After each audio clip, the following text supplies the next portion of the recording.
Ils restent debout, en ligne, ensemble, et leur visage dit leur émoi. Ces joueurs du club de foot de Carnoux respectent une minute de silence pour la mort d'un de leurs anciens coéquipiers. Nassim Ramdam a été tué d'une balle dans la tête vendredi. Celui qui a reconnu les tirs n'a que 14 ans. En toile de fond, le narcotrafic de Marseille avec lequel la victime n'avait pas de lien connu. On a été sidérés, je crois qu'on l'est toujours. Moi, il y a une phrase qui résume bien, c'est « pas lui et pas comme ça », en fait. Pas lui et pas comme ça, cela rejoint ce que dit le procureur de la République de Marseille. Nous avons déjà malheureusement eu à déplorer sur Marseille des victimes totalement extérieures du trafic, mais qui étaient victimes souvent de balles perdues. Là, vous avez une victime totalement extérieure qui va être froidement abattue. Donc je pense que là aussi, on est dans un degré supplémentaire. Et le procureur détaille toute l'histoire qui comporte 2 meurtres, un mercredi et un vendredi, et implique des adolescents de 14 et 15 ans. Tout commence à la prison de Luynes, où un homme de 23 ans se revendiquant de la DZ Mafia, qui gère une partie du trafic de drogue à Marseille, recrute sur les réseaux sociaux un jeune de 15 ans. Il va lui confier la mission de se rendre au parc Bellevue afin de brûler la porte et de tirer dans la porte d'un co-détenu qu'il estime faire partie du clan adverse et du clan des Blacks à titre de mesure d'intimidation. Une commande qui coûte la vie à ce jeune homme de 15 ans. Il va être questionné, il va être fouillé. Les personnes vont découvrir qu'il est armé et lui va être lardé de 50 coups de couteau et conduit à la cité Fontcolombe où, selon les résultats de l'autopsie, il va être brûlé vif. Dans une scène d'une sauvagerie sinon inédite, rare. Depuis sa prison, le détenu de 23 ans envoie un autre jeune en représailles. Cette fois, pour 50 000 €, il lui demande de tuer un adversaire. Le jeune homme prend un taxi, celui que conduit Nassim Ramdam. Avec un autre jeune qui l'accompagne, il repère sa cible. Ils vont demander au chauffeur du Bolt, à monsieur Ramdam, de les déposer, de les attendre puisqu'ils avaient quelque chose à faire. Très vraisemblablement, à ce moment-là, la version est naturellement sujette à caution.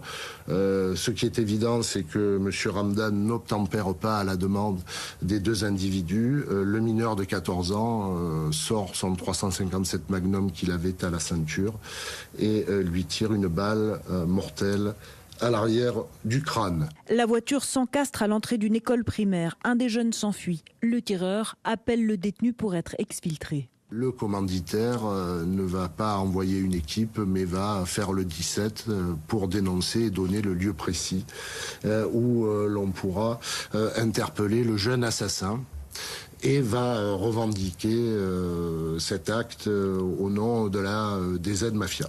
Le tireur a été interpellé. En garde à vue, il a reconnu les tirs, mais parle de coups accidentels. Ses 2 parents sont incarcérés pour des affaires de stupéfiants. Lui-même est placé depuis ses 9 ans. Il a, selon le procureur, quelques antécédents judiciaires. Voilà, les informations, les images. Pour en parler, j'accueille Bruno Bartosetti. Bonsoir, secrétaire national délégué de la zone sud du syndicat Policiers Unité. Merci d'être avec nous. Mohamed Benmedour, bonsoir, éducateur spécialisé dans les quartiers nord de Marseille. Et Stéphane Ravier, bonsoir, ancien sénateur Reconquête des Bouches-du-Rhône. Vous siégez désormais sous la bannière de votre mouvement Marseille d'abord. Tout d'abord, je débute avec Guillaume Fard et je viens vers vous dans un instant. Guillaume, on aurait voulu écrire quelque chose compilant le sordide, le rocambolesque et le glauque dans l'ultra-violence marseillaise, on aurait écrit ça. Oui, enfin, on savait que le trafic de stupéfiants, singulièrement à Marseille, était particulièrement violent. On avait épuisé tous les qualificatifs, jusqu'à même maintenant dire narcomicide, c'est-à-dire homicide sur fond de trafic de stupéfiants. On a parlé à peu près tout, de jambisation, le fait de tirer dans la jambe des adversaires pour qu'ils soient amputés, qu'ils exhibent un moignon, la technique du barbecue, on les tue, on les met dans le coffre de la voiture, on fait brûler la voiture. Le fait que des mineurs sont de plus en plus recrutés pour servir de tueurs à gages, et là on y est. Un homme dans sa prison, 23 ans seulement. C'est déjà très jeune, effectivement. Déjà les autres protagonistes jeune, sont encore plus. Mais... Et il envoie un premier mineur âgé de 15 ans pour essayer de régler ses comptes avec un clan rival, dit le clan des Blacks. Ce premier mineur de 15 ans tombe sur un comité d'accueil musclé il est lardé de 50 coups de couteau et ensuite brûlé vif. Mais non content de cela, il en envoie un second qui, lui, va être transporté en VTC. Et demandant au chauffeur de rester l'attendre le temps qu'il commette ses méfaits, le chauffeur refuse et il lui loge une balle de 357 Magnum en pleine tête. Il est âgé seulement de 14 ans. Celui de 15 ans avait accepté pour 2 000 euros, celui de 14 ans pour 50 000 euros, le tout sur les réseaux sociaux. Et donc, en fait, cet homme en détention sur les réseaux sociaux recrute des tueurs à gages à qui il promet des sommes très variables, 2 000 euros dans un cas, 50 000 euros dans l'autre, et les envoie commettre des homicides. Et donc, tout cela se passe à Marseille. Bruno Bartosetti, vous intervenez souvent sur l'antenne de BFM TV pour évoquer les faits divers, la violence. Mais on a le sentiment que là, en fait, cette affaire-là ou ces affaires-là conjuguent l'ensemble de ce que l'on peut imaginer. Est-ce qu'elle est à ce point-là exceptionnelle ou est-ce qu'elle est l'illustration d'une dérive dans la cité phocéenne ? Oui, bonsoir. Alors, vous savez, je crois que malheureusement, plus rien me surprend sous fond de stupéfiants. Il y a 20 ans, on avait tiré le signal d'alarme en expliquant que des mineurs étaient de plus en plus concernés par les trafics de stupéfiants. Et aujourd'hui, en fait, ils sont en majorité concernés. Alors, vous imaginez l'échec dans notre société, quand même. Il faut parler d'échec. Quand finalement on a un commanditaire qui peut, à distance d'une prison, envoyer un adolescent de 14 ans pour tuer, pour régler des comptes, c'est quand même, ça démontre bien, et surtout sur des réseaux sociaux, parce que c'est ça aussi le sujet. Le procureur l'a dit, il y a quand même un sujet important, c'est-à-dire qu'on peut recruter sur les réseaux sociaux, parce que on sait qu'on ne sera pas repéré. Donc on est dans l'impuissance du travail, même s'il y a un travail probant de la police. Alors aujourd'hui, je crois que, enfin, il faut aller au-delà des propos de notre ministre de l'Intérieur lorsqu'il dit « la peur doit changer de camp ». Mais vous imaginez qu'un gamin de 14 ans n'a pas peur de tuer, n'a pas peur de mourir, parce qu'il n'a pas de repères, parce qu'il ne fonctionne pas comme vous et moi. Donc il va falloir, je pense, aller sur vraiment les états généraux de la sécurité. Et c'est un Premier ministre qui doit s'exprimer là-dessus. Tout le monde doit, à un moment donné, retrousser les manches pour travailler sur ce thème-là. L'éducation, donner des moyens aux éducateurs spécialisés, donner les moyens à la justice pour sanctionner immédiatement, donner les moyens à la police pour arrêter ce phénomène de vente et de recrutement de tueurs à gages dans les réseaux sociaux. Vous voyez, il y a quand même un manque de moyens en France qui est très très important et on en souffre au quotidien et on continue à parler dans les médias de ce qui se passe et j'ai bien peur que ça se répande encore, ces règlements de compte à l'endroit de ces jeunes et moins jeunes, mais la plupart sont maintenant mineurs dans ces faits graves de notre société. Avant de parler de la réponse politique avec monsieur Ravier, je me tourne vers vous, monsieur Benmedour, pour deux raisons. D'abord parce que vous connaissiez Nessim, 37 ans, père de famille, c'est le chauffeur de VTC qui a été tué alors qu'il n'était absolument pas concerné. Donc j'imagine que vous avez une pensée pour lui. Et je voulais aussi évidemment votre analyse de la situation. Comment, à 14 ans, sur les réseaux sociaux, on va accepter pour 2 000 ou pour 50 000 euros d'aller tuer quelqu'un alors qu'on n'a rien à voir a priori avec cette affaire. Comment vous faites... vous expliquez cela? Bonsoir, merci. Tout d'abord, je veux vraiment rendre hommage à Nessim parce que c'est un voisin idéal, un père de famille de ce qu'il y a plus lambda qui se battait pour aller chercher le pain pour sa famille. C'était vraiment l'éducateur avec les valeurs propres de l'éducation parce que je le voyais en bas de chez moi entraîner les jeunes au foot, leur inculquer la discipline et la rigueur. Et pour pas que ces jeunes-là arrivent à cette situation-là, mais moi, à titre personnel, je ne suis pas surpris. Je ne suis pas surpris. Vous savez le nombre de temps que je tire la sonnette d'alarme en disant on a des bombes à retardement. J'ai travaillé dans tous les services. J'étais éducateur en centre éducatif fermé. Là, mais actuellement, je suis médiateur justement pour être plus proche du terrain, pour être constamment sur le terrain. Donc, je vois tous ces jeunes-là que je côtoie dans les points de deal, avec qui j'échange constamment, qui sont de plus en plus jeunes, qui ne réfléchissent plus, qui viennent de toute la France. À Marseille, j'ai croisé des jeunes qui venaient de Sarcelles, de Montpellier, venir justement à Marseille pour trouver cet Eldorado, et avec cette fascination incroyable pour l'image que draine Marseille. Malheureusement, en premier lieu, il faudrait vraiment une réelle volonté politique. Ce que je ne comprends pas, comment nos dirigeants politiques arrivent à dormir paisiblement. Moi, quand je suis à la maison, il m'arrive de pleurer quand je pense à ces jeunes avec qui j'ai échangé, avec qui j'ai essayé de construire des choses et que j'ai vu, que j'ai retrouvé sous un drap blanc. Je n'arrive vraiment pas à le comprendre. Je reviens vers vous dans un instant. Stéphane Ravier, ce qui est aussi frappant dans cette histoire, c'est que quand on dit il faut durcir des peines plus importantes, il faut mettre les gens en prison, on voit que c'est de la prison qu'un jeune homme de 23 ans, ce que nous expliquait Guillaume, arrive à commander les attentats, à payer, à échanger sur les réseaux sociaux. Ça veut dire que, évidemment, le chantier n'est pas seulement un chantier sécuritaire, il concerne le monde carcéral, il concerne l'insertion, il est transversal, il est 360 degrés. Comment vous l'expliquez, comment vous le décrivez? C'est l'ensemble de la chaîne qui doit être repris. La prévention, je crois qu'il n'en manque pas. Les éducateurs, il y en a à l'appel. Ils font un travail remarquable. Moi, je ne le dénigre pas, je ne le nie pas, mais la réalité de la sanction, on n'est pas à la hauteur. Je crois que les trafiquants, ces narcotrafiquants, ne sont forts que de la faiblesse de l'État. On n'est pas allé assez loin dans la répression, contrairement à ce que l'on peut entendre ici et là. Vous évoquiez cette particularité, je dirais, en prison où ce recruteur a pu se connecter sur Internet et recruter ces hommes de main. Et évidemment qu'il y a des moyens à donner à l'administration pénitentiaire pour que des contrôles puissent être faits, que des gardiens puissent être recrutés, qu'ils soient décemment payés. C'est pour ça aussi qu'il y a une crise de vocation dans l'administration pénitentiaire parce que les salaires sont extrêmement bas et ils travaillent dans des conditions extrêmement difficiles.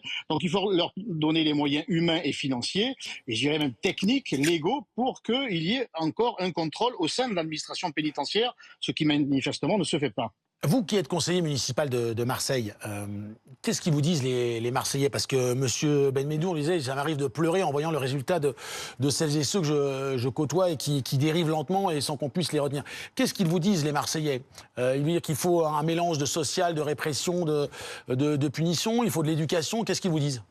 Les Marseillais sont comme moi, ils constatent que l'éducation elle est là, que les éducateurs ils sont là et qu'il y a un manque de répression. Je vais peut-être vous choquer, avec l'exception de ces adolescents qui, évidemment, je dirais, nous heurtent.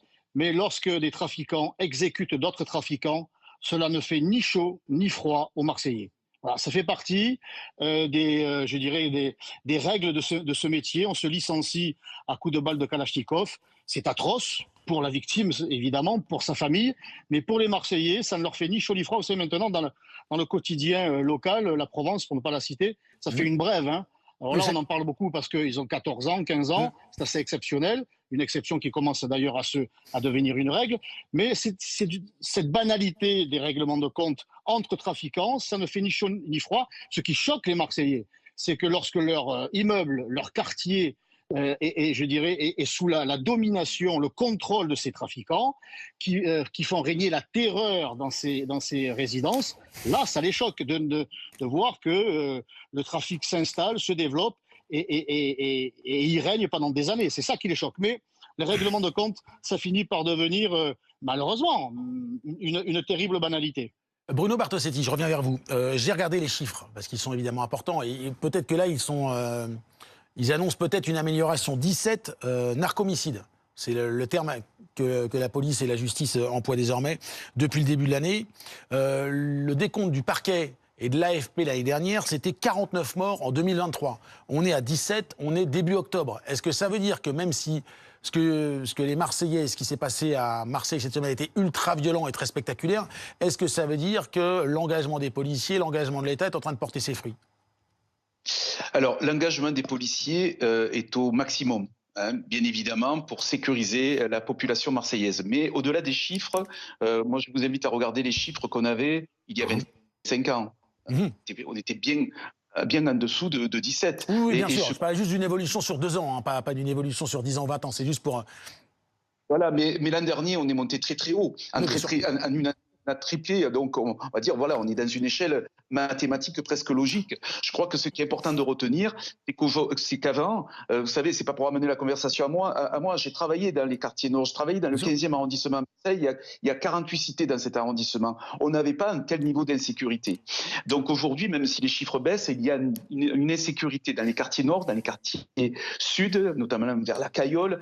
Vous avez à la Belle de Mai, c'est le centre nord de Marseille, donc tout Marseille concerné par l'insécurité. Et lorsqu'on parle des règlements de compte, lorsqu'on a des gamins, moi je ne pense pas que les Marseillais soient indifférents aux règlements de compte, en tout cas des victimes. Ils sont en insécurité, ça les interroge bien sûr, mais vous avez des gamins aujourd'hui qui sont pris là-dedans, dans cette tenaille, un peu comme dans les réseaux de prostitution. J'ai presque envie de dire, ce sont, entre guillemets, si vous le permettez, des victimes, même si on en fait des bombes à retardement, même s'ils deviennent des tueurs à gages. C'est-à-dire qu'il y a tout un processus à reprendre, et j'insiste, ne m'en veuillez pas d'insister, mais il va falloir travailler sur tous les schémas. Bien sûr, la sanction immédiate, elle est dissuasive dans certains cas. Il faut sanctionner immédiatement le premier délit fait commis par un adolescent, un mineur. Il faut les placer dans des centres. Il faut donner des moyens à ces centres pour pouvoir les éduquer. Éduquer aussi, dans la mesure du possible, des familles qui sont complètement en détresse. Il faut aller très très loin dans ce travail de fond et bien sûr de réponse pénale. J'insiste aussi là-dessus, c'est important. Mais nous donner aussi des moyens à nous, policiers, pour aller plus loin. On manque d'effectifs de police à Marseille. Même s'il y a un renfort, il faut plus de policiers, plus d'éducateurs, plus d'éducateurs sportifs. Il faut aller beaucoup plus loin dans la deuxième ville de France, qui est très très large, très très étendue. C'est 2,5 fois Paris. Il faut vraiment se donner les moyens dans cette ville pour combattre ce fléau. Guillaume, quand on évoque ce type de fait divers tragique, il y a toujours ce débat ou cette balance entre police et justice, avec un constat, c'est que si on met les gens en détention, et c'est ce que demandent les policiers, en tout cas dès la première temps, ça aussi augmente le taux de récidive, ce qui est aussi des paradoxes à mettre dans cette chaîne de responsabilité ou d'irresponsabilité. C'est assez paradoxal, mais on ne peut pas en conclure non plus qu'il ne faudrait pas les enfermer quand ils commettent des homicides. Et d'ailleurs, quand ils commettent des homicides, même si les taux d'élucidation ont eu tendance à baisser au cours des 5 dernières années, on les retrouve et on les enferme. Maintenant, si on prend de la hauteur et qu'on regarde les 50 dernières années à Marseille, un demi-siècle de lutte contre le trafic de stupéfiants, depuis la French Connection jusqu'à aujourd'hui, il y a des cycles. Il y a des cycles de violence et il y a des cycles de mafia. Les Napolitains, les Corses leur ont succédé, les Algériens sont très présents, d'ailleurs d'où DZ Mafia, référence explicite à l'Algérie, mais il y a aussi maintenant des Comoriens à Marseille, d'où aussi le clan des Blacks. Donc il y a des cycles. Et il y a des cycles de violence. Ce à quoi Bruno Bartolocchetti faisait allusion est tout à fait exact. En 2020, il y a une vague de libération de détenus sur fond de Covid, et certains veulent reprendre le contrôle des trafics. Et donc, ce qui fait que les années 2020, 2021, 2022, 2023, on a une augmentation du nombre de morts, et vous citiez le chiffre de 49 morts sur fond de règlement de compte lié au trafic de stupéfiants l'année dernière. Cette année 2024, ça baisse parce qu'il faut aussi mettre ça au crédit de l'action des policiers, des enquêteurs. On parlait des opérations place nette en plus. D'une part, d'autre part, l'OFAST fait son travail. Il y a des enquêteurs supplémentaires en police judiciaire qui sont arrivés à Marseille. Alors on peut toujours juger que c'est pas assez, effectivement, il faut sans doute le renforcer. Mais néanmoins, il y a aussi une efficacité qu'il ne faut pas totalement effacer de ce point de vue. Donc il y a des vagues, il y a des cycles, et il y a un cycle de violence qui s'est ouvert en 2020, et on espère qu'il finira par se refermer. Monsieur Benmedour, je me souviens d'un ancien ministre de l'Intérieur qui était devenu président de la République, Nicolas Sarkozy pour le nommer, qui disait en fait on n'est pas là pour jouer au foot avec les jeunes, il parlait de la police. Vous, qu'est-ce que vous faites avec ces jeunes que vous connaissez? Qu'est-ce que vous leur dites? Qu'est-ce qu'ils vous disent? Et qu'est-ce qu'il faudrait faire pour les ramener dans le droit chemin? Je ne sais pas, l'expression est un peu vieillotte, mais j'imagine que vous comprenez ce que je veux dire. Bien sûr. Alors, ce qui concerne Nicolas Sarkozy, d'anciens policiers qui travaillent en lien, qui étaient sur la police de proximité, m'ont dit on a lâché le terrain. À l'époque, on était présents. Donc, quand ça commençait un peu à déborder, on était efficace en termes de renseignement et d'action. On connaissait tous les jeunes, on connaissait leurs familles. On ne se prenait pas la tête. Quand un jeune, ne serait-ce qu'il passait devant nous sans casque, on ne lui courait pas après. On allait chez lui, on buvait le café avec la maman, et quand il rentrait, il se prenait une soufflante par le papa. Donc moi, ce que je fais, c'est que je continue ce travail en tant que médiateur de prévention, comme je suis sur les quartiers, je repère les jeunes qui ne sont pas en activité et je les prends et je leur propose un accompagnement, notamment avec une activité avec le centre loisirs jeunes de la police nationale. Tout l'été, ils l'ont passé avec les policiers et ça s'est très bien déroulé. Deuxièmement, en ce qui est en termes de solutions, bon, ben, évidemment, une répression, ça c'est normal, mais il faut vraiment axer le travail sur l'éducation. Quand je vois l'état d'esprit de nos jeunes, je me dis qu'ils sont complètement à la ramasse. Et d'autant plus que leur situation familiale est souvent chaotique. Comme ce jeune de 14 ans, père incarcéré, mère incarcérée, enfant livré à lui-même. Il a été déployé, mais il faut aussi qu'on lave le linge sale. Hein. Je veux dire, il y a des dysfonctionnements dans nos foyers et dans nos administrations. Et il faut vraiment accentuer sur l'accompagnement et dès le plus jeune âge, travailler en lien. Chacun travaille de son côté, que ce soit l'éducation nationale, le ministère de l'Intérieur, le ministère de la Justice. Si on se mettait autour de la table et qu'on travaillait tous ensemble, quand un jeune dérive à l'école, dès l'âge de 8-9 ans, boum, on lui met un éducateur. Dessus, puis si ça prend d'autres proportions, on travaille avec la justice. Quand les policiers, parce qu'ils sont débordés, les policiers aussi, il faut le dire, ont des difficultés avec des jeunes et ils sont obligés de sévir sur d'autres domaines, sur le trafic de stupes, et qui n'ont pas les moyens pour aller courir après des jeunes en scooter, eh bien, ils signalent, par exemple, à moi, l'éducateur, le médecin de prévention, occupez-vous de ce jeune-là, faites la prévention, sinon on va aller à la sanction et on fait un travail avec les familles. Donc vraiment, là, il faut que ça soit l'union sacrée, que nous travaillons tous ensemble, main dans la main. Parce que, je le dis, nous avons des bombes à retardement. Et plus les années passent, et plus regardez ce qui se passe. Je retiens l'expression pour terminer, union sacrée, le travail à 360 degrés. Merci d'avoir été avec nous, messieurs à l'extérieur. Merci beaucoup, Guillaume, de m'avoir accompagné ce soir. Il est 21h, si vous l'éloignez, vous le savez sans doute, évidemment. Nous sommes à la veille du premier anniversaire des attaques du Hamas en Israël. On va retrouver Élise Phillips. Rebonsoir. Et Élise, envoyée spéciale de BFM TV, vous êtes à Tel Aviv, au port de Tel Aviv. Et les premières cérémonies de commémoration sont en train de toucher à leur fin. Oui, tout à fait. Cette cérémonie en hommage aux victimes du Festival Nova est en train de se terminer après 2 heures de rassemblement.